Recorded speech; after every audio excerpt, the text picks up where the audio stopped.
Bom, pessoal, vamos nos colocando à disposição do alto, agradecendo a oportunidade de estarmos mais uma vez todos juntos, em um momento de aprendizado, pedindo sempre a orientação dos nossos amigos espirituais, esses que nos acompanham durante toda essa jornada, do início até o fim, e pedindo que nos intua e que nos abra cada vez mais a nossa, a nossa cabeça para que esse mundo, né, a gente possa entender que o bem é o único caminho. Então, vamos agradecendo e pedindo bênçãos por esse momento.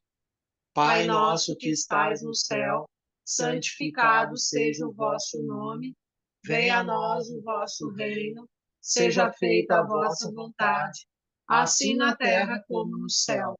O pão nosso de cada dia dai-nos hoje, perdoai as nossas ofensas, assim como nós perdoamos a quem nos tem ofendido, e não nos deixeis cair em tentação, mas livrai-nos de todo mal, que assim seja. Pessoal, então nós vamos dar uma invertida hoje, vou fazer um comentário inicial, tá? Porque deu uma intercorrência aqui comigo, e aí a Flávia faz a leitura de parte desse capítulo, que ele é assim, maior, pelo menos aqui no PDF, tem umas 13 páginas. O capítulo de hoje é leitura mental, né? Então, o que é a leitura mental? A Luciana, tá? Porque aí a gente tem que... quem faz a leitura desse livro dá a entender que parece assim que eles são encarnados. Então, a Luciana é uma médium, consegue ler o campo mental, a tela mental de outros espíritos, vamos chamar espírito, mas podia ser encarnado. Isso acontece também em sessão mediúnica. Claro que não com essa sutileza, né, que se dá nas mesas mediúnicas. O médium, por exemplo, que está sendo conduzido pelo dirigente dos trabalhos, ele pode ler a tela mental daquele que está sendo atendido e também de possíveis espíritos que estejam no campo mental naquela corrente. Mas isso se dá, essa descrição desse capítulo se dá no mundo espiritual, lá na crosta do abismo, ou seja, nós estamos aqui na crosta terrestre, que é o umbral médio, temos abaixo o umbral grosso, temos a região que podíamos chamar das trevas, e nas trevas inferior é a crosta do abismo, é onde está esse padre Domênico. E onde a Zenóbia, que tem uma ligação, a gente vai ver até na leitura, na parte final, tem uma ligação da última encarnação com esse padre. E esse padre, ele vai ser resgatado a pedido da Zenóbia, né? A gente viu isso já no capítulo anterior, e a Zenóbia, com aquela equipe de espíritos em atividade mediúnica, vão até o local onde está o Domênico, e ele não enxerga, não, como é que ocorre com os espíritos não enxergam outros espíritos, a não ser que estejam no mesmo campo mental. Então, o Domênico, onde ele está, ele não enxerga a Zenóbia, não enxerga o André Luiz, não percebe outros espíritos, e vai ter simplesmente o contato, num segundo momento, quando a gente vai ver na leitura, com essa Luciana, que é um espírito que tem a capacidade mediúnica de ler o pensamento de outros espíritos. E esses espíritos podem ser encarnados ou desencarnados. No caso aí, todos desencarnados. Então, isso a gente tem que situar bem, porque quem faz uma leitura corrida desse texto não percebe isso. E eu mesmo, ontem, quando eu estava relendo isso, uma questão da clarividência da Luciana, em que ela começa a ler o campo mental do Domênico e vai lendo o que ele está pensando do seu passado. E quando ela começa a leitura, ela começa lá pela morte dele. Então, ela vem da morte para trás, em outras visões psíquicas. E isso está cronologicamente aí que a gente vai ver na leitura, e ele, num primeiro momento, se revolta contra Deus, porque ele é um padre, ele serviu, né, a igreja, ele se acha o cara que era o grande pregador, o representante máximo, sacerdote na sua comunidade, respeitado por todos os outros, mas com aquele componente que a sociedade respeitava muitos padres, e por trás da batina dele, os horrores que ele praticou. E com isso a gente vai ver assim, parece que assim, é lá na Inquisição. Não, isso aí é coisa de, provavelmente no tempo que a gente tem essa descrição, 1946. A Zenóbia, no capítulo anterior, ou 2 anteriores, ela coloca que isso se deu provavelmente 40 a 50 anos antes, quando ele desencarnou. Ele ficou todo esse tempo, 40 a 50 anos, nessas regiões inferiores. E é o relato que a Luciana capta e vai passar na primeira parte dessa leitura, né? Então, o que ocorre? Ele dá a descrição de como ele morreu, Domênico. E ele morreu como? Ele era um padre que assediava as fiéis. Então, ele teve várias relações que são descritas aí. A primeira que a Luciana relata é a última que levou à morte dele, ou seja, ele estava numa visita a uma família, e nessa visita com a família ele foi ter uma conversa reservada com uma fiel, e o marido não estava em casa, né? Estava nos arredores da casa, e essa é a confusão que pode dar na leitura. Parece que esse caso tem a ver com aquele outro que vai ser relatado depois, e não tem, são momentos diferentes de uma mesma encarnação. Veja o quanto que esse padre, né, tem de sombras por trás dele, que a gente viu até na semana passada, as sombras da própria igreja. E ele, quando está com essa fiel num quarto reservado, tendo uma conversa com ela, e ela, né, externando algumas coisas, e para a família ele era o padre que estava visitando e dando aconselhamentos àquela menina. Ele é flagrado pelo marido tendo uma relação sexual com a menina, com a mulher. E o rapaz, em vez de reagir na hora contra o padre, olhou, recuou e se revoltou. E aí saiu a caminhar e procurou um local que vendia bebidas, entre outras coisas, e comprou um vinho mais caro, mais predileto do próprio padre, que ele sabia. Ele compra esse vinho e coloca um veneno dentro do vinho. E retorna para casa e está saindo o padre. E ele, o padre e tal, e tem aquela aproximação dos dois, e ele consegue ter uma relação com o padre, não de revolta, e diz para o padre, que bom, eu vou lhe acompanhar até a paróquia. Vamos juntos, e aí essa noite fria e tal. E aí, claro, eu estou contando o que vai ser lido. Mas aí o que acontece? Ele vai para a paróquia e o padre convida, vamos entrar. Então, vamos tomar um pouco esse vinho. E mal ele toma o primeiro cálice, ele começa a ter a vomitar, a ter um mal-estar, e arregalando os olhos, e aí sim o marido traído diz horrores para ele, e percebe que ele está tendo já falta de ar, e parada cardíaca e tal, sabe o que o veneno colocou.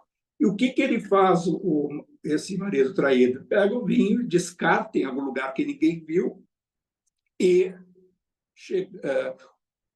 pede lá para a paróquia ajuda. E aí aparece lá um outro padre, um monsenhor, lá, um sacerdote, e pergunta o que houve. Não, ele estava comigo lá em casa com a minha esposa, e até nos divertimos, tomamos algum vinho, e agora estava aqui conversando com ele, ele começou a se sentir mal. Isso é mesmo e tal, e aí já percebe, e aí o padre envenenado chega a apontar para ele para querer acusá-lo de que ele envenenou.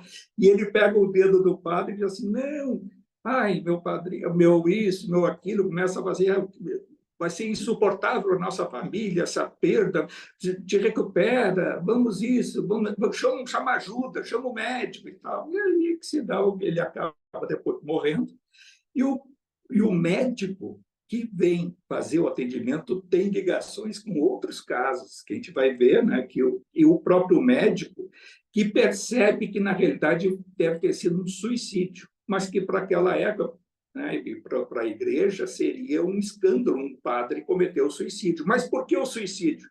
Porque o médico sabia de certas travessuras do próprio padre com outras mulheres, assédios e outras coisas, e inclusive uma gravidez que ele teve com uma outra menina.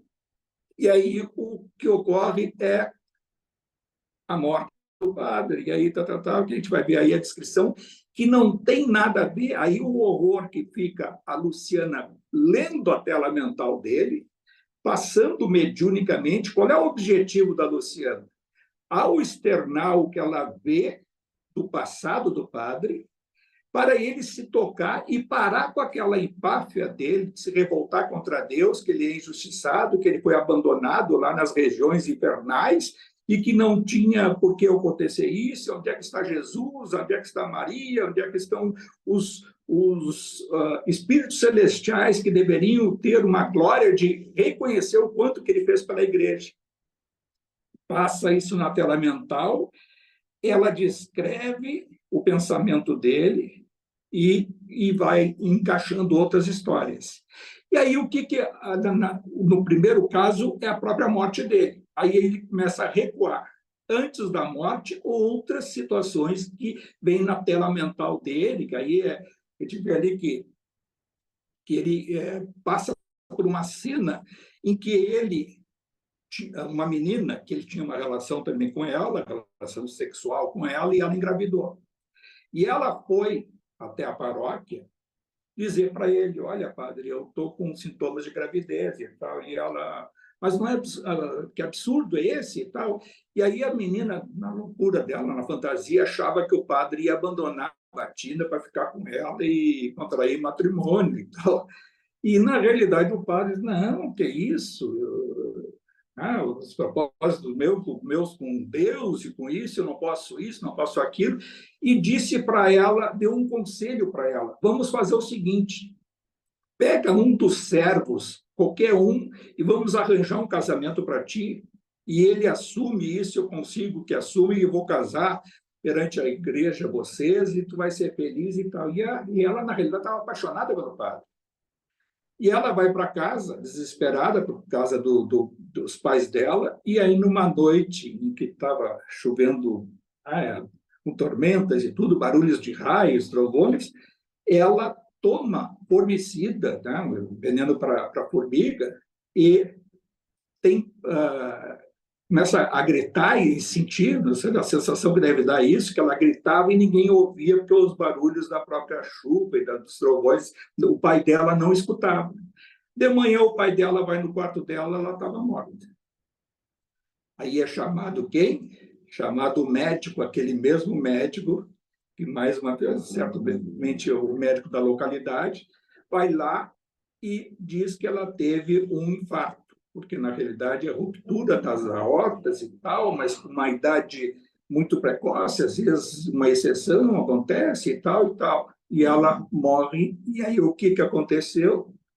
O padre conversa com o médico e disse, mas não é possível, essa menina me procurava, externava os seus sonhos da vida e tal, os seus dramas, mas uma menina tão boa, como é que foi acontecer isso? E o médico olha para ele como que ele fica subentendido, que, na realidade, o médico estava sempre encobrindo uma situação do próprio padre.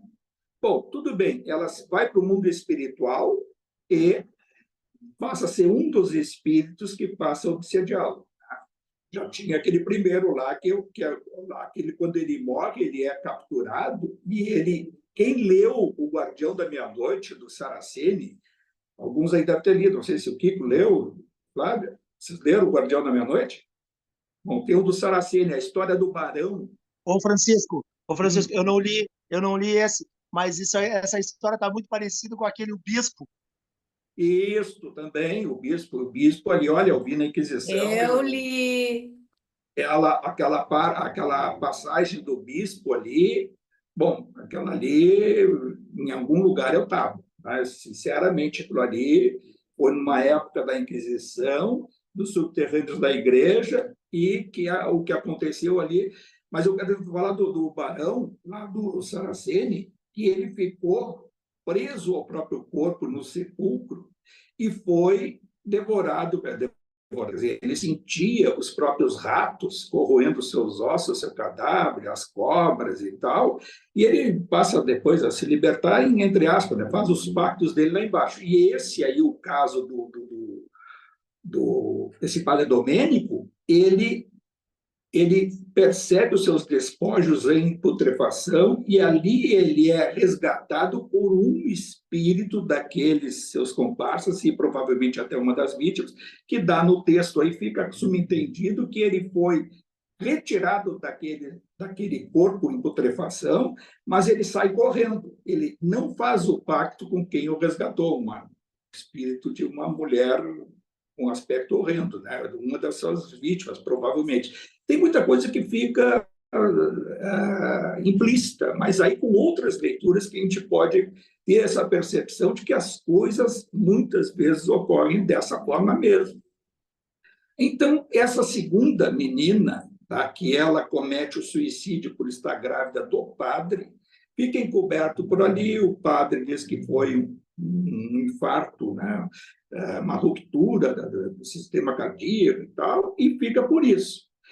Mas o padre, ele simplesmente vai levando a sua vida e achando que está tudo bem, passou isso, imagina, sendo padre, pregador, e era uma pessoa que se expressava muito bem, e assim sucessivamente, como dá todos os casos. Então, esse da menina, quando a gente vai ler e ver na história, não tem conexão com aquele que levou à morte. Ele começa a retroagir da morte para um outro caso. Porque quando eu li, deu a entender de que parece que o caso da menina é o mesmo daquele em que a esposa, que o marido vai lá e envenena. Não é esse, é um caso diferente. Um é o derradeiro lá no final da vida dele. E a outra foi um período antes, não dá necessariamente qual foi, quanto tempo entre um e outro. E aí ela vai, a Luciana, lendo o seu campo mental. E aí ela vê, que horror, e não parou por aí. Aí ela vai vendo e ele está pensando, e ele tá surpreso porque os para trás passam a ter um ódio visceral contra ele, né? Então ela faz na terceira pessoa, ela descrevendo o que o padre está vendo mentalmente.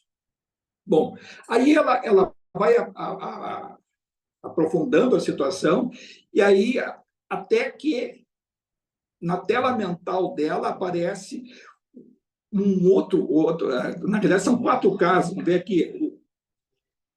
Um outro caso é o de um padre, aí não necessariamente pela ordem, né?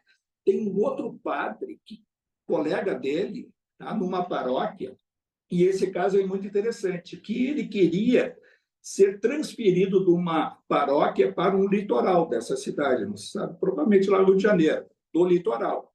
E o padre, um senhor mais antigo, que estava muitos e muitos anos nessa paróquia, não quer sair de lá e só tinha lugar para um pároco, né? E ele então tenta fazer um acordo com esse padre e oferece até para ele vantagem, provavelmente vantagem em dinheiro e tudo, para ele passar o comando dessa paróquia para ele. E esse padre já doente, envelhecido, diz assim, não, mas para mim fica muito melhor ficar aqui no litoral. Os próprios médicos me recomendaram que o litoral tem um ar mais fresco para a minha saúde e não seria interessante eu ir para a Serra, para outros lugares. E que deve ter acontecido? Se foi no Rio de Janeiro, no litoral do Rio, e a transferência que ele poderia, e acabou sendo transferido, foi para a Serra, provavelmente lá na região de Petrópolis, Teresópolis, lá no Rio de Janeiro. Se foi no estado do Rio, não está mencionado. E aí, como é que o padre Domênico consegue fazer com que ele desocupe aquela paróquia? Ele foi no bispo e fez uma intriga contra o padre e fica subentendido que teria pago, né, corrompido algumas pessoas para chegar no bispo, até que o bispo mandou levantar a situação que foi, entre aspas, denunciada contra aquele padre já velho, que ele dizia que já estava esclerosado, fora de si, e esse bispo manda transferir o padre para a serra, lá para uma montanha, né? Uma paróquia distante litoral. Bom, o padre, e também esse padre não era um espírito elevado a ponto de perdoar, de se sublimar na situação, passa a odiar o Domênico e desencarna. Morreu logo em seguida, né, de desgosto, já estava adoentado, mas no mundo espiritual passa a ser um dos algozes obsessores do Domênico, mais um. E aí o relato da Luciana vai indo, e não para por aí. Aí, logo mais, o que acontece? Na tela mental do padre aparece mais uma cobradora na porta da paróquia. Não se sabe qual é a ordem cronológica disso, mas foi antes, porque o último foi sua morte. Aparece uma senhora com um filho de 9 a 10 anos de idade, segundo o relato do texto, e essa senhora já está quase cega. E o filho de 9, 10 anos está com tuberculose. E essa senhora bate a sua porta e diz: e aí, padre, abandonaste aquele que sabes que nasceu do nosso ventre? O filho era do padre.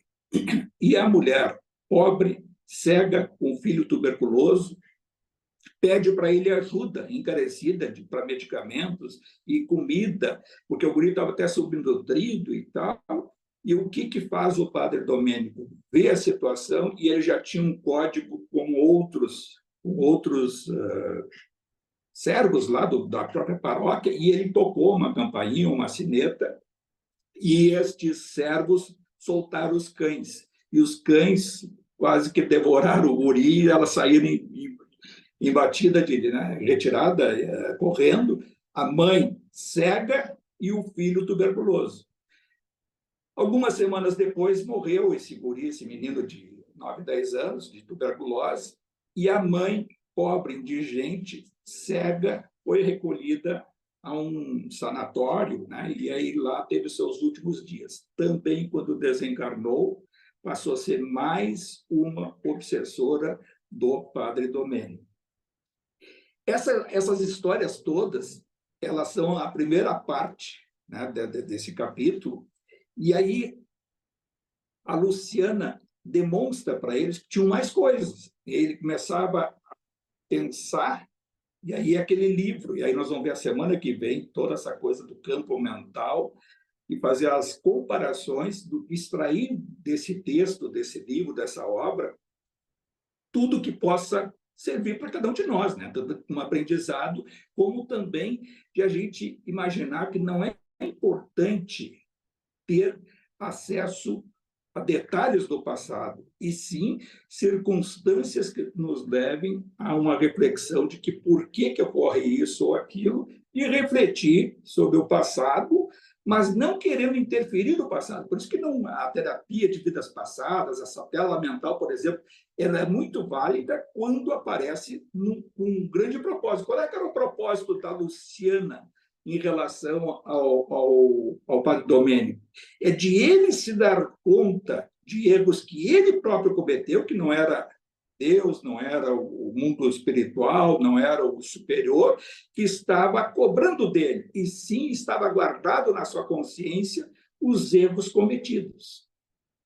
E aí também a gente vai ver na parte final, depois a aproximação da mãe dele naquela encarnação, sempre a mãe, né? Aí fica aquela coisa, porque tem um outro passado dele nesta encarnação que é incrível, foi com o pai dele. Olha só o pai dele, pai do Domênico, né? Que é uma historinha que até eu já estava esquecendo que estava no meio dessas aí. O pai do Domênico, como ele tinha um filho padre, ele, quando sentiu que estava nos seus últimos dias, chamou o padre para ter a confissão, aquela coisa da extrema-unção, né? Que é a confissão de última hora. E ele tem uma conversa com seu filho, o padre, e diz para ele: tu que tanto dás aos outros os conselhos, tu que tanto aos outros faz isso, faz aquilo, a extrema-unção, eu acho que, por mais que possa me aliviar o espírito, tu és a pessoa mais apropriada para ouvir a minha confissão, o pai para o filho. E o pai conta para o filho que tinha uma outra mulher, entre outras que ele teve, e que esta mulher teve alguns filhos dele. Imagina dizendo para o padre, seu filho, que ele tinha outros irmãos. E expõe para ele, dizendo, olha, isso aí me atormenta muito e tal, e fica implícito que ele não podia contar para a mulher essa situação, né? E aí a gente vai ver depois que essa mulher já está sublimada, e ela que faz o resgate dele depois. E o padre atormentado com... Ele tinha algumas posses e achava que na divisão final ele podia deixar o suficiente para que esses filhinhos, né, fora do casamento, né, os bastardos, né, que naquela época se chamava, fora do casamento, tivesse condições de sustento para levar alguns anos, desde que a sua vontade fosse cumprida no testamento. E o velhinho esse puxa uma pasta e tem ali um testamento que ele pede que depois que ele cerrasse os olhos e tal, fosse colocado, independente do que os outros pudessem achar, né? Não fica ali também, não está descrito quantos irmãos tinha o próprio padre e a própria mãe, né? Que é a sua esposa. E aí o que acontece? O padre diz para ele, pai, tá, vai ser feita a tua vontade, isso e aquilo, e o velhinho suspira depois de alguns minutos tal, e morre, desencarna. E ele cerra os olhos tal, e pega aquela pasta e joga de lado, esconde e jamais publicou, e aquelas crianças foram jogadas ao tempo, né, com a outra mulher, e jamais aquela história foi externada. No mundo espiritual, este padre não estava odiando o filho, mas estava há anos chegando perto dele. E aí aquela coisa de monoteísmo, né? Se cristalizou naquela ideia.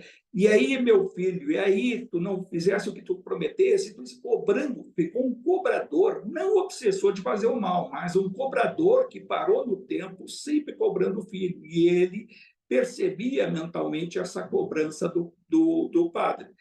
Todas essas histórias, elas são contadas no mundo espiritual, né? Coisas que se passaram por volta de 40 anos depois que ele desencarnou, e durante a sua encarnação também ele se atormentou com esses espíritos obsessores. Então são essas as histórias que a gente é muito bonito de a gente fazer essas relações para ter depois assim o desfecho que a gente possa chegar a conclusões e perceber por que essas coisas todas acontecem e com todas as pessoas esses momentos ocorrem. Que bom quando eles ocorram, que possam ocorrer, né, durante a própria encarnação. Por quê? Porque não... E aí vai se entender coisas que estão no Evangelho, né, citações que a gente pode citar depois que estão, onde estão referidas tanto por Jesus como estão no Antigo Testamento, e que a gente passa a compreender o quanto que essas situações elas estão no universo. E o universo como um todo, ele, em algum momento, cobra da consciência uma necessidade de reviver aquela situação, se arrepender e, posteriormente, reparar.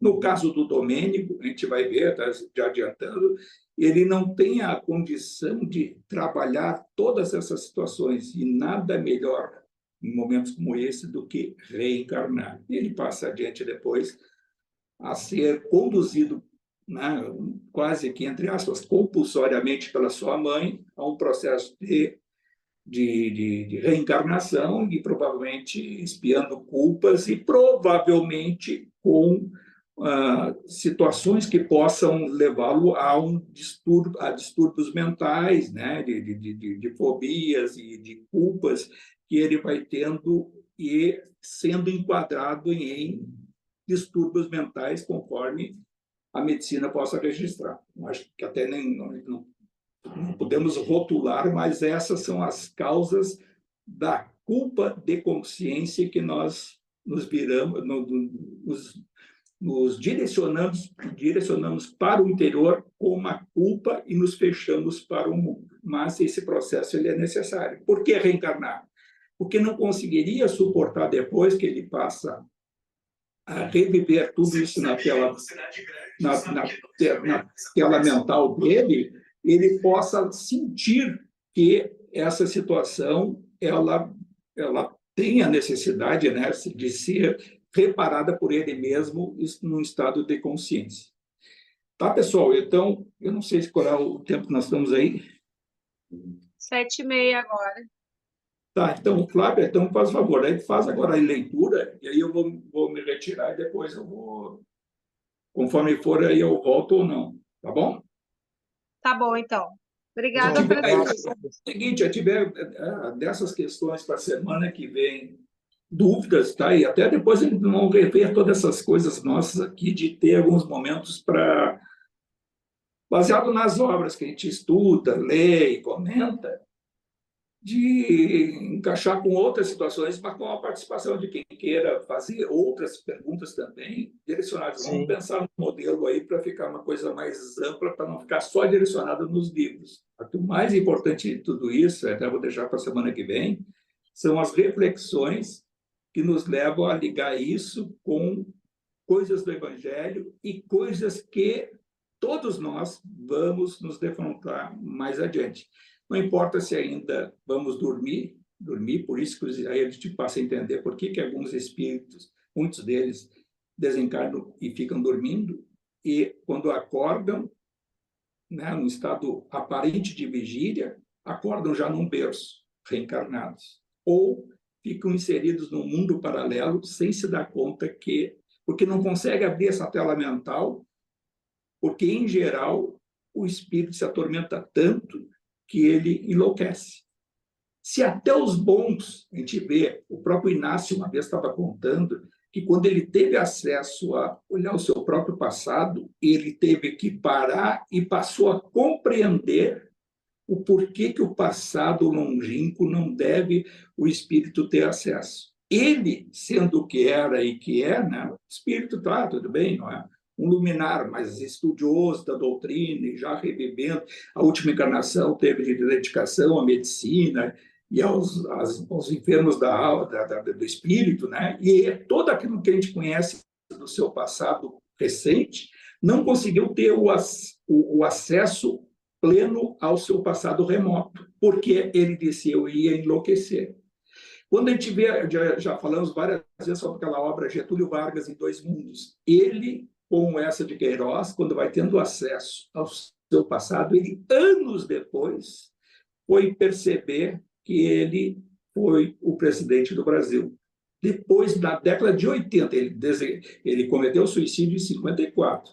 Na década de 80, é que ele acordou, e acordando foi tendo acesso progressivo com o auxílio do escritor Eça de Queiroz, né, português, o escritor famosíssimo, né, e ele foi o espírito que o acompanhou durante o seu despertar. E neste despertar, anos depois, que ele se deu conta que foi presidente do Brasil. Porque se ele soubesse todas as coisas ao mesmo tempo, se volta contra si, e é como se fosse, aí a apometria também explica, é o salto quântico que o espírito dá no espaço em relação ao futuro, baseado no seu passado.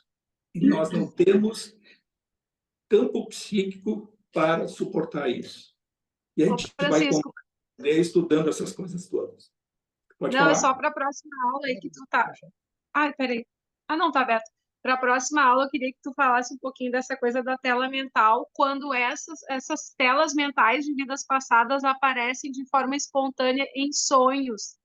Isso. Porque tem o caso, eu acabei de reler o Há 2000 anos, né, do Publius Lentulus, que ele revê o passado dele em sonho e fica muito confuso, e depois, lá no final, que ele consegue fazer toda a conexão. E isso pode acontecer, né? E é muito perturbador. Acontece muito, e acontece com quem se propõe. É aquela coisa, né? O querer, a gente diz, a gente alcança tudo aquilo que planta, a colheita, né? Que se faz assim. Então, eu estou pensando em tal coisa, então tem o propósito de reestudar nossa mente. Quando a gente vai abrindo, eu ontem relendo no segundo momento. No primeiro, eu reli esse capítulo, que já tinha lido essa obra há muitos anos atrás, não tinha me dado, lógico, nunca se dá conta de tudo, e vai indo mais uma leitura, e eu reli, porque não estava me fazendo mal alguma coisa, essa coisa de conexão dessas, que ela começa pelo fim, e aí vem Inder, mas falar na terceira pessoa, e aí chegou um momento que eu aí pensei, vou deixar para a semana que vem, né? Mas aí aquela de voltar no passado e aí já projetar o futuro e saber o que vai se defrontar. E aí também tem aquela coisa, mas ainda, semana passada a gente estava falando sobre isso, mas ainda estou encarnado. Como é que, felizmente, tendo esses insights ainda encarnado, eles têm muito propósito. E isso acontece muito com quem se propõe a ler estudando a doutrina. Se sonha de noite, a gente está, às vezes, lendo, vendo, vê imagens, vem na nossa tela mental o que está lendo, como se fosse um filmezinho passando, e a gente aparece ou como observador ou se encaixa num dos personagens. E isso não acontece uma vez, acontece várias vezes, e não precisa fui no médium tal, fui no cartomante tal, ou no jogador de búzios, me falou do meu passado. Nós temos acesso a esse passado. Quando eu falo da sombra da igreja, aí há pouco eu estava falando, a Kari falou do livro Bispo, tu falaste do Bispo, o livro Bispo é um deles, tem outro lá, aquele da Maria Modesta, aquele dos dragões, tem aquele tem esse aí, tem outros, o Libertação, tem o Gregório e seus, e esse padre e outros. A tela mental, e eu não tenho dúvida que na sombra da igreja eu estava, né? E pelo menos uma ou algumas vezes. Um ator, né, participando do conjunto, ou como um partícipe que estava assistindo e sendo conivente.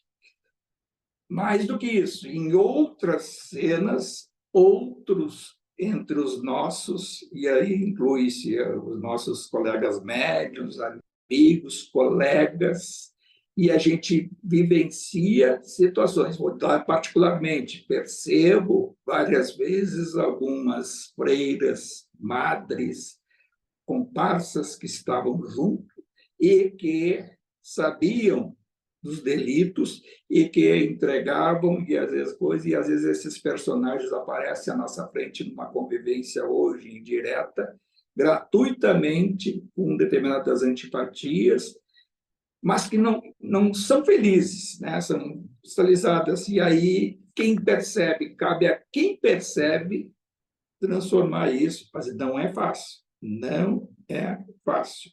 Mas é um processo que, inexoravelmente, nós vamos passar. Então, vamos a essa leitura, procurar a gente, até, com essa leitura e outras conclusões que a gente possa encontrar, né, à luz desses estudos, sempre com aquele grande intuito de aproveitar ao máximo para a vida como ela é, como um todo. Tá? Então, Flávia e Kiko e Tá, vamos demais, lá, então. indo. Abraço, Francisco. Obrigada, Francisco. Eu que Fique agradeço. tudo bem. Obrigado. Obrigada, Valeu. Francisco. Tchau, Francisco. Tchau. Tchau. Então, vamos lá, pessoal. Seguindo, então, na leitura do capítulo comentado agora pelo Francisco, o capítulo 7. A gente vai ler uma primeira parte do capítulo, leitura mental. Após a oração silenciosa, Jerônimo fez Luciana compreender que atingíramos o momento de ação. A enfermeira clarividente, evidenciando carinho fraterno, aproximou-se do infeliz e, depois de fitar-lhe a fronte demoradamente, começou. Padre Domênico, vossa mente revela o passado distante, e esse pretérito fala muito alto diante de Deus e dos irmãos em humanidade. Duvidais da providência divina, alegais que o vosso ministério não foi devidamente remunerado com a salvação, e imprecais contra o Pai de misericórdia infinita. Vossa dor permanece repleta de blasfêmia e desespero, proclamais que as forças celestes vos abandonaram ao tenebroso fundo do abismo. E porventura não é assim? Gritou o desventurado, interrompendo-a, compelido pelas circunstâncias da vida humana a servir numa igreja que me enganou, negam-me o direito de reclamar? O evangelho não tem palavras de mel para o ato de Judas. Deverei, por minha vez, louvar os que me traíram? Não, Domênico. Vossos amigos não cogitam de criticar instituições. Desejam tão somente amparar-vos. Não concordais no vosso desvio da conduta cristã?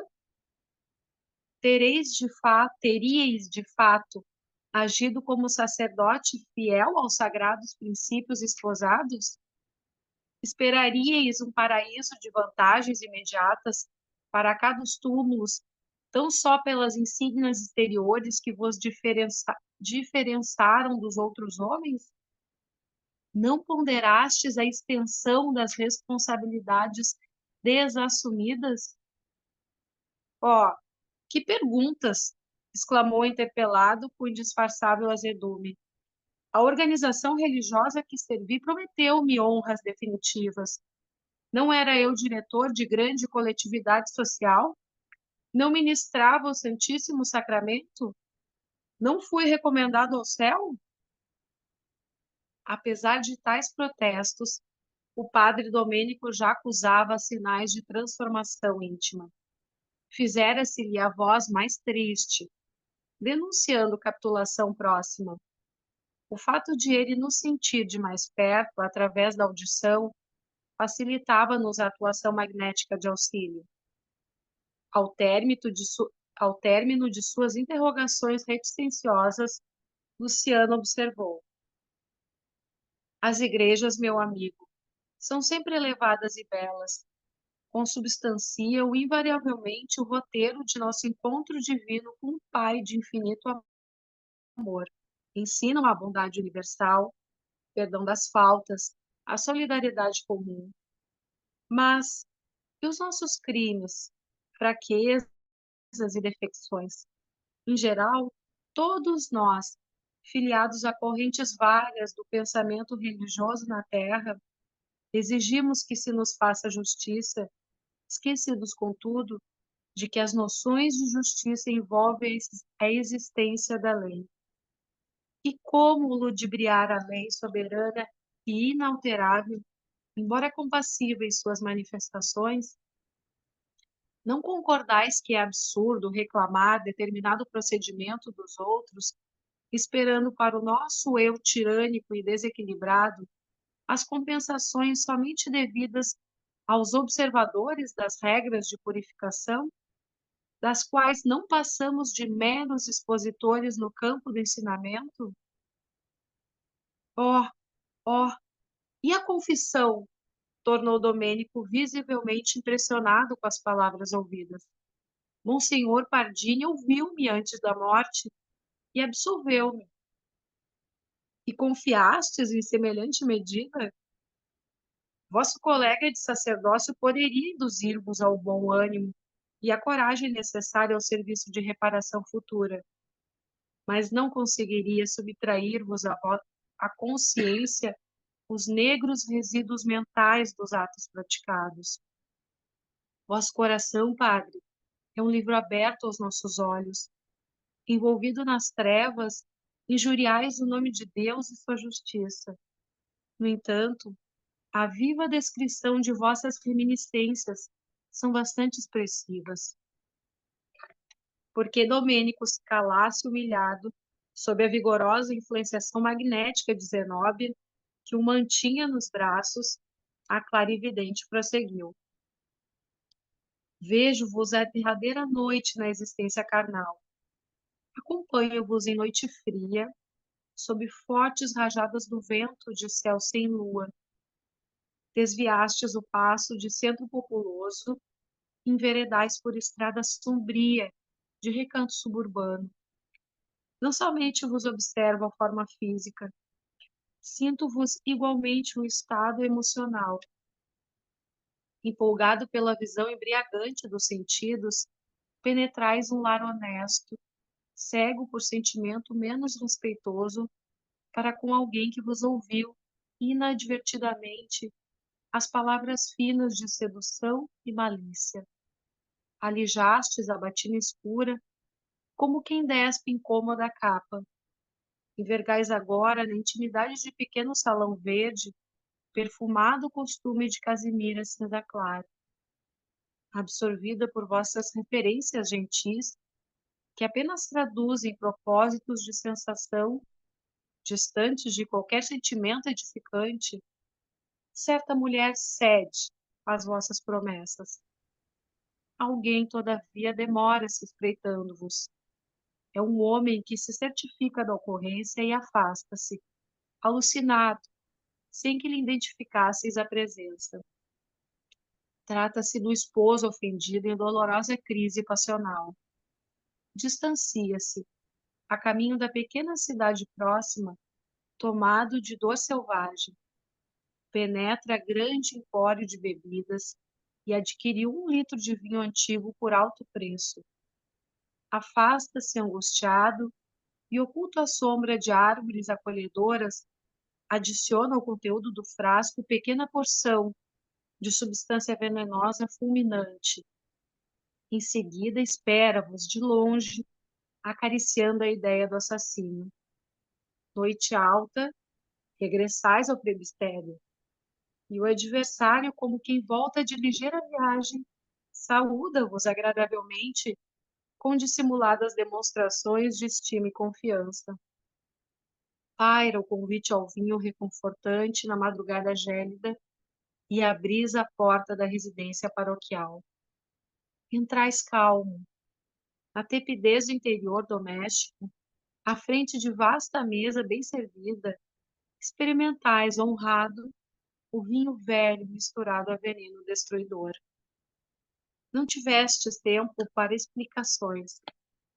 Ante vossos gemidos furiosos e roucos, entre esgares de sofrimento, o assassino ri-se e pronuncia aos vossos ouvidos feias palavras de maldição. Quando a respiração se fez mais opressa, o homicida pediu socorro às dependências da casa, depois de inutilizar a prova do crime ante vossos olhos assombrados. Precipitam-se em vão os servidores. Velho eclesiástico aproxima-se no intuito de ouvir-vos. Deve ser o Monsenhor Pardini de vossas referências. Compreendendo-vos a dificuldade para manter qualquer conversação,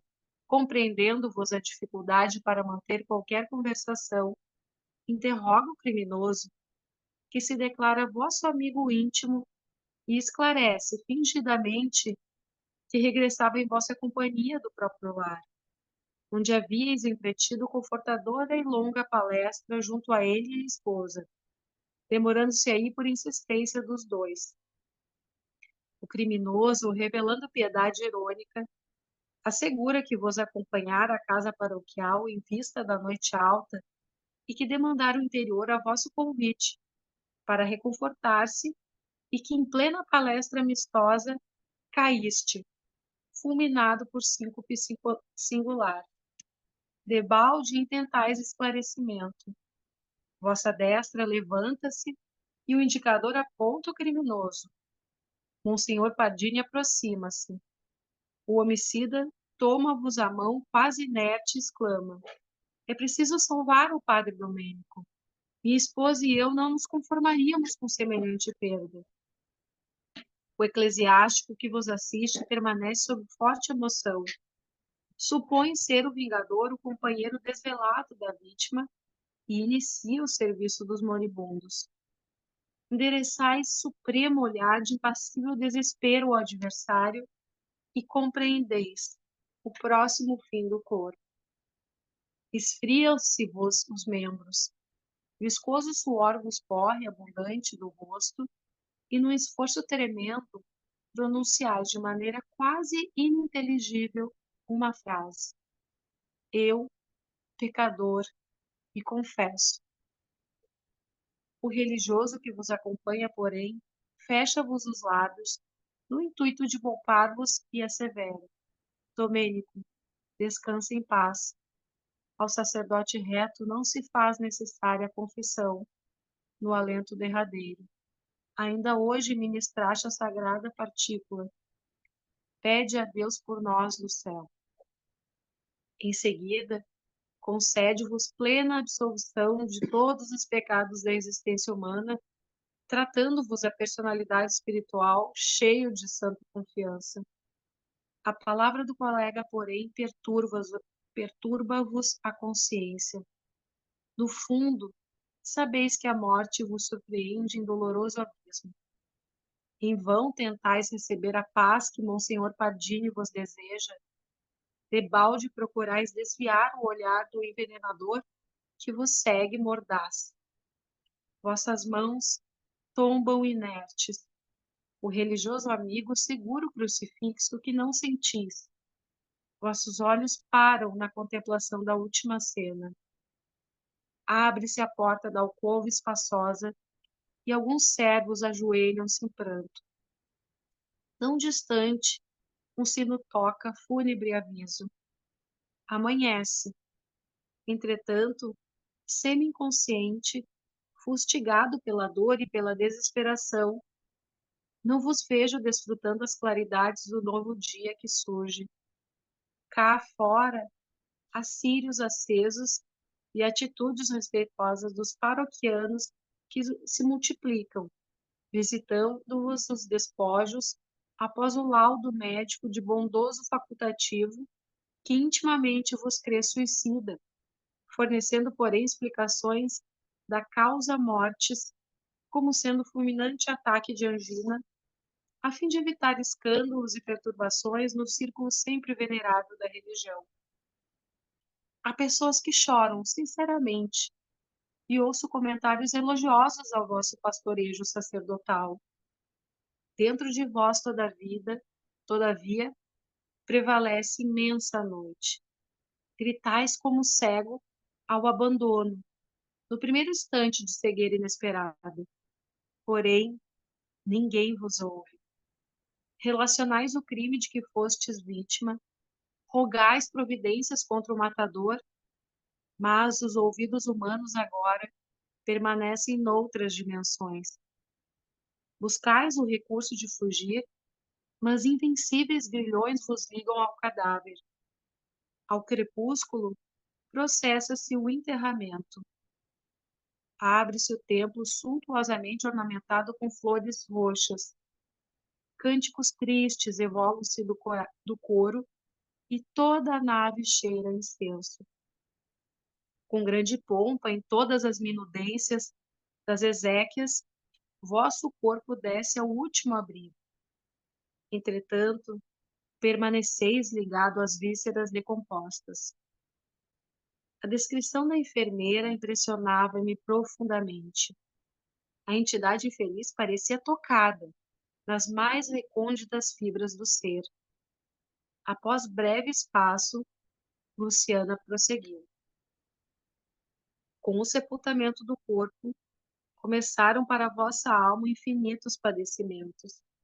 Permaneceis atormentado pela ansiedade, pela fome, pela sede, pela dor.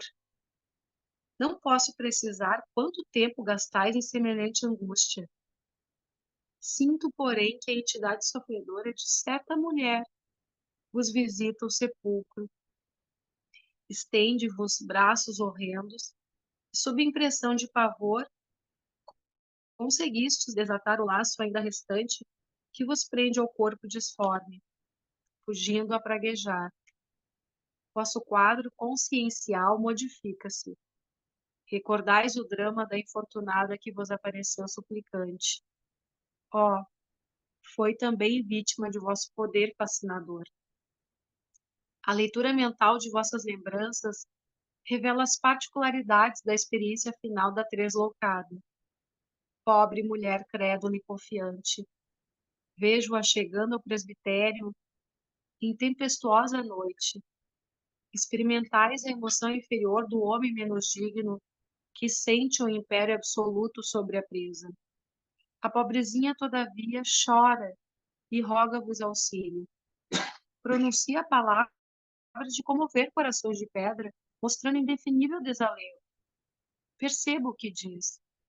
Confiou excessivamente em vossas promessas e cedeu aos vossos caprichos de homem vulgar.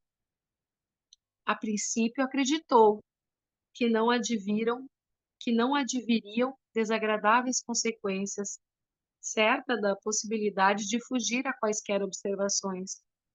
Sabíeis engoldar-lhe a inexperiência em assuntos afetivos e proclamáveis a inocência de semelhantes relações. Contudo, agora anunciava-se um filhinho, preocupando-lhe o coração. Quem a socorreria? Quem lhe restauraria a paz familiar? Não seria melhor a legalização dos laços existentes? Não deveriam esperar honrados a dádiva de um filho abençoado por Deus? Escutastes as rogativas sem abalo moral. Com a frieza dos homens de fraseologia brilhante, invocastes o dever sacerdotal como justificativa da impossibilidade. Comentastes as convenções humanas e, por fim, propusestes a conciliação do problema com um casamento apressado e indigno entre a vítima e o último de vossos servos. A jovem soluça convulsivamente, afirmando justa repulsa. Continuais na argumentação prudente e preciosa, mas com evidentes sinais de loucura, a infeliz abandona-vos precipitada, ganhando a via pública sob a chuva torrencial. Acompanho-a. Regressa ao lar paterno, fundamente desequilibrada pelo vosso golpe impiedoso. Ah, que horror! Vale-se a desventurada da noite solitária e bulhenta e ingere grande dose de formicida, tentando o ato final da tragédia interior. Ninguém lhe escuta os rugidos de sofrimento selvagem, porque os trovões ribombam no céu. Ao amanhecer, todavia, um pai aflito corre ao vosso retiro repousante e coloca-vos ao corrente do fato. Morrera-lhe a filha misteriosamente. Como aclarar a situação? Não procedia com acerto buscando o conselho sacerdotal? Recebeis a notícia, disfarçando dificilmente a emoção, repetindo textos evangélicos para consolar o amigo confiante. Preocupado, ponde-vos a caminho da residência enlutada. No entanto, sinto-vos perfeitamente o estado mental. Não vos aflige a perda de alguém que vos poderia estorvar a tranquilidade. Preocupa-vos a descoberta de algum recurso aparentemente digno que vos conserve a cavaleiro da situação imprevista. Pronunciando palavras confortadoras, montaste guarda ao cadáver e chamastes médico amigo. Ei-lo que chega. Oh, é o mesmo que vos examinou no último dia, acreditando-vos suicida. Depois de longa conversação confidencial convosco, o clínico assevera que houve morte natural, com a ruptura de vasos do coração. Recuperais o bem-estar que transparece de novo em vossa expressão fisionômica. Vossas referências de consolação tornam-se mais vivas e inteligentes e seguis os funerais calmo e contrito, embora os olhos, esgazeados e terríveis da suicida, vos contemplem do féretro, enquanto outros vultos negros, do plano invisível aos homens comuns, vos acompanham no préstito. São almas vingadoras que vos seguem tenazes. Interrompeu-se Luciana, visivelmente comovida, e dando-nos a entender que a paisagem mental de Domênico se modificara ao influxo de outras lembranças que a narração evocava, transferiu o curso das observações no tempo. Assim, vejo bem, continuou alarmado, destaca-se infeliz entidade que certamente vos consagrou funda afeição. Contempla-vos com desespero e enternecimentos simultâneos. Parece-se extremamente convosco. Agora compreendo. Não foi apenas vosso amigo, foi vosso pai. Reclama, insistente, determinada escritura que não apresentastes, que vejo em torno dele há imagens vivas de recordações angustiosas. Contemplo-lhe a derradeira noite ao vosso lado. Fixa-vos carinhoso e confiante.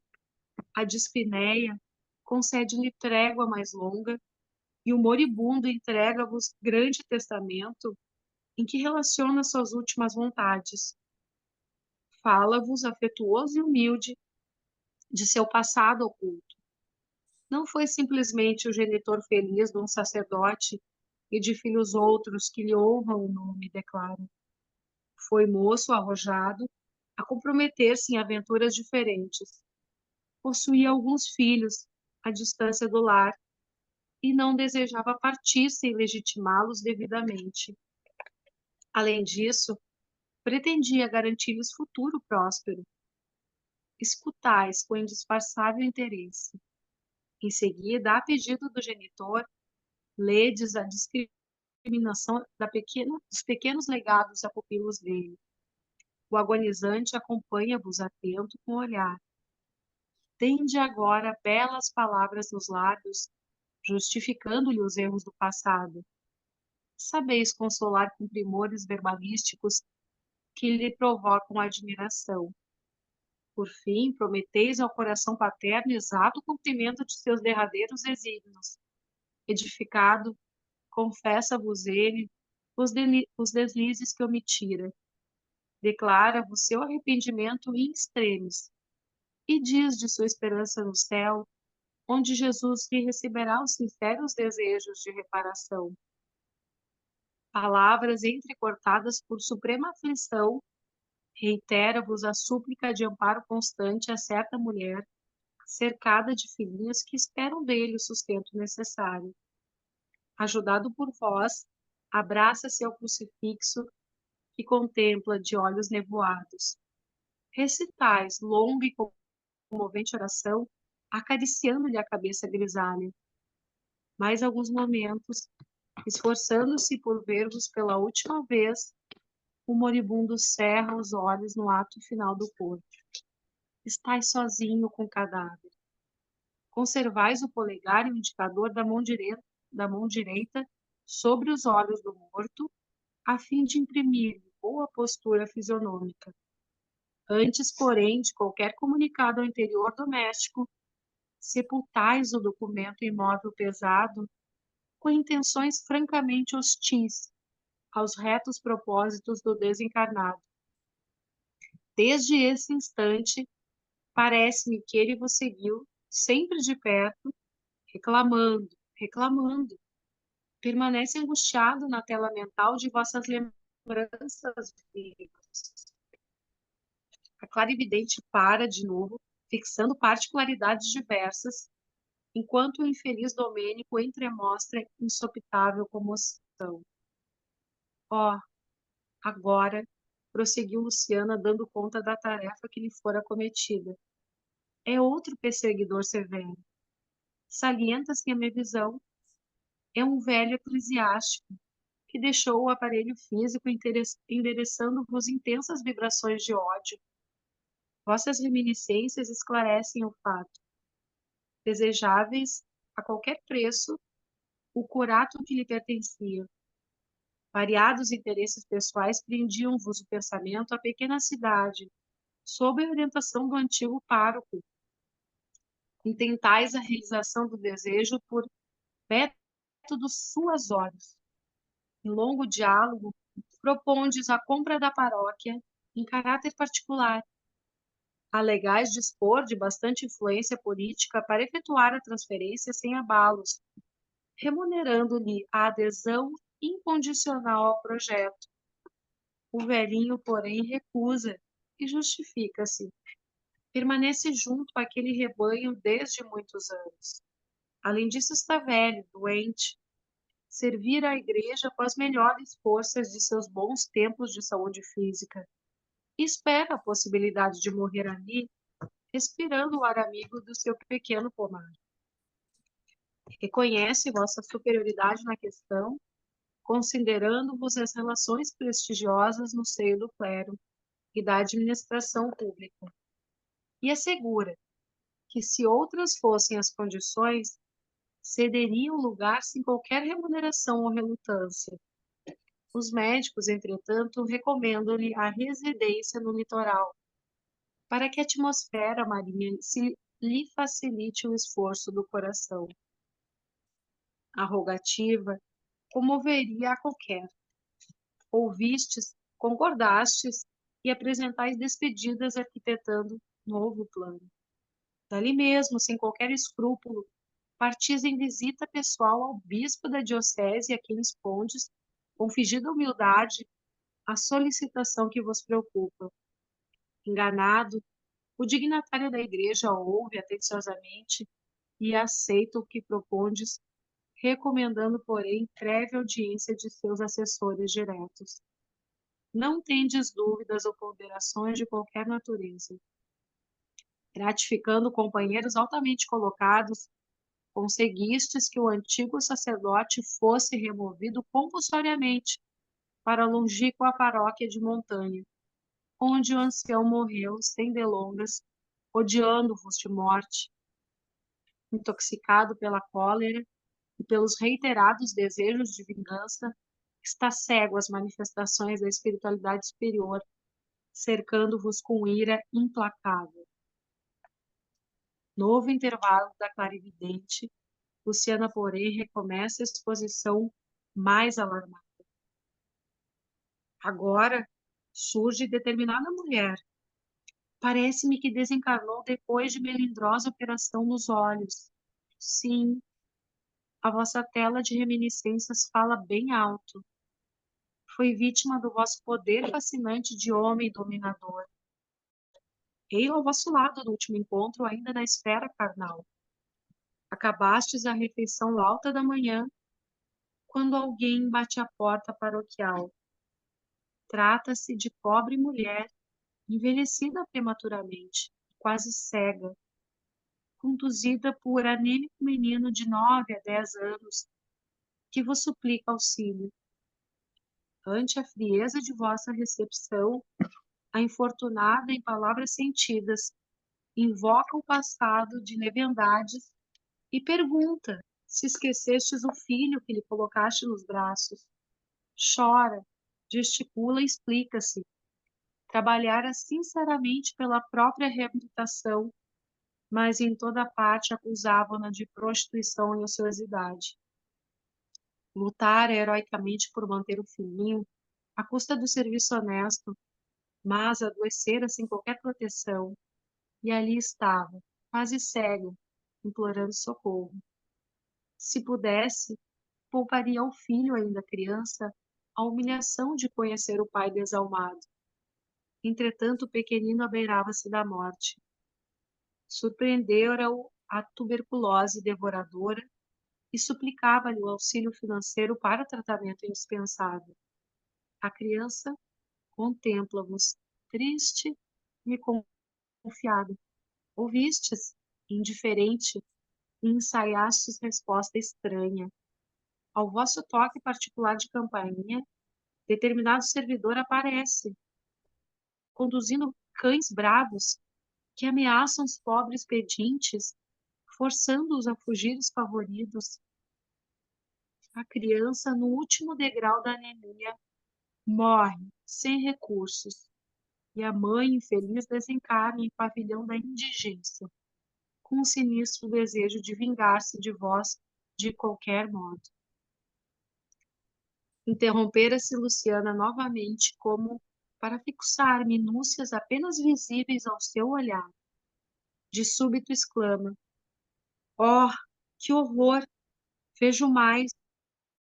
Diferente mulher de olheiras fundas e negras vestes. Não terminou a observação, todavia. Nesse instante, o desventurado proferiu um grito terrível, desfez-se em lágrimas e exclamou, alucinado de sofrimento moral: Basta, basta. Final dessa primeira parte do capítulo. Foi até aqui que o Francisco pediu o pessoal para a gente ir. Por hoje basta, né? Basta. O Por hoje Francisco está basta ali, dessa história. pelo menos Ah, tem tá ali sem. o ícone Não sei dele. se. É, Será que ele quer falar alguma coisa aí? Não não sei. sei se ele não tá ali, se ele tá na. Não Bom, abriu. pessoal, então a gente pode esperar, né? Ele fez todos os comentários, ele deu o, o spoiler antes, né? Mas ficou bom, né? Porque a gente já estava esperando praticamente todo esse. Eu acabei de ler esse livro aí um tempo atrás, aí, então. Ou errou. Acabei de ler esse livro aí, terminei faz o quê? Um mês atrás, eu acho, uns 2 meses atrás. Então, assim, ele é muito dolorido, né? Essa primeira Bah. etapa aí. Mas parece a vida, a vida como ela é, né? No final, ele é sempre muito mais feliz do que o desfecho é sempre mais feliz, né? Então vamos esperar. O Francisco já fez todos os comentários. A gente espera a semana que vem para gente fazer as perguntas e fazer todos os poréns aí, né? Então eu acho que a gente parte para a oração, Sim, já são né? 8h13. Alguém quer falar alguma coisa, pessoal? Fazer algum comentário? Dá para ir lá Já é puxar as orelhas desse padre ou não dá mais? Não, Terror, né? é uma fila, gente. Tô apavorada aqui. Tô Acho que ele vai preocupada ter que com o ser mandado padre. para outro planeta, porque o que aqui mais, vai ser o complicado. que mais me Eu incomoda achar nesse ele padre, aqui, eu vou ter uma conversinha com ele. Vai ter que reencarnar, mas muitas. né? O que mais me Espero que incomoda eu no não seja a padre encarnação desse padre. Ai, não, tu não ia estar na boa aí tomando chimarrãozinho tranquilo assistindo aula, né? Pode ter certeza. essa é a parte que me incomoda. Essa é a parte que me incomoda. Isso aí muitas vezes é um espelho, né? Pode ser que a gente não tenha sido o padre, né? Mas isso muitas vezes é um espelho daquilo que nós já fomos em algum momento, né? É, Então exatamente. os estudos eles são assim um reflexo. Muitas vezes a gente até pode dizer assim, ah, não, mas eu acho que não. É bem como o Francisco diz, né? Fazer um, fazer a gente reviver aquelas coisas. Isso aí gera algumas consequências, né? Então É, a regressão, né? Essa coisa de a regressão. regressão, tá Aquela aí a regressão história. que a gente pode Passo, fazer, passo. né? Tá aí essa É, regressão. Essa é uma verdadeira regressão, é. né? E aquela Então, história, se essa que eu conheço hoje eu já acho complicado, o que eu fui antes era pior, Vá, então meu Deus. então Sim, tá, vamos fazer melhor a nem oração. saber. Quer fazer, Berê, a oração aí? a Berê quer fechar aí o. Eu faço. Então Então tá, tá. beleza. Senhor Jesus, nosso mestre, que nos ilumina e procura nos levar para o caminho do bem, através das suas palavras, através de estudos, através da casa espírita, através do nosso autoconhecimento, aos nossos mestres, aos mestres, aos mentores da Casa Lucas, a todos, enfim, seres do bem que nos auxiliam diariamente. Que estejam conosco, que nos perdoem pelos nossos atos falhos, ou não tão falhos, mas atos, né? E de seres ainda em estágio de evolução. Que tenhamos uma noite de muita luz, que em desdobramento possamos estudar, auxiliar ou ser auxiliado pelos seres do bem. Gratidão, meu pai, gratidão, minha mãe, Maria de Nazaré, gratidão a todos. Muito obrigado, Francisco. Tenhamos uma noite de muita luz e que assim seja. Que Pai assim nosso, seja. vamos fazer um Pai Nosso? Pai nosso que estais no céu, santificado seja o vosso nome, venha a nós o vosso reino. Seja feita a vossa vontade, Senhor, assim na terra como nos céus. E o pão nosso de cada dia nos dai hoje. Perdoai as nossas ofensas, assim como perdoamos a quem nos tem ofendido, e não nos deixeis cair em tentação, mas livrai-nos de todo mal. E que assim seja, meu Pai. Obrigada. Valeu, turma. Obrigado, Tere. Valeu, Valeu, beijo. Alexandre. Valeu, Até pessoal. semana que Aí, vem. tia Beijo Rô. nos gatos todos que passaram aí, que eu vi todos. Meu Deus, cara. Não, a Ah, minha tá dormindo. Só lá no Kiko. Eu vi da Não, Sandra elas e estão do com Kiko. É, o gato pula, o cachorro empurra, tá assim agora. falta o papagaio. É uma casa de São Francisco. Falta o papagaio. E com essa água toda Gato. vai passar de Noé, né? Só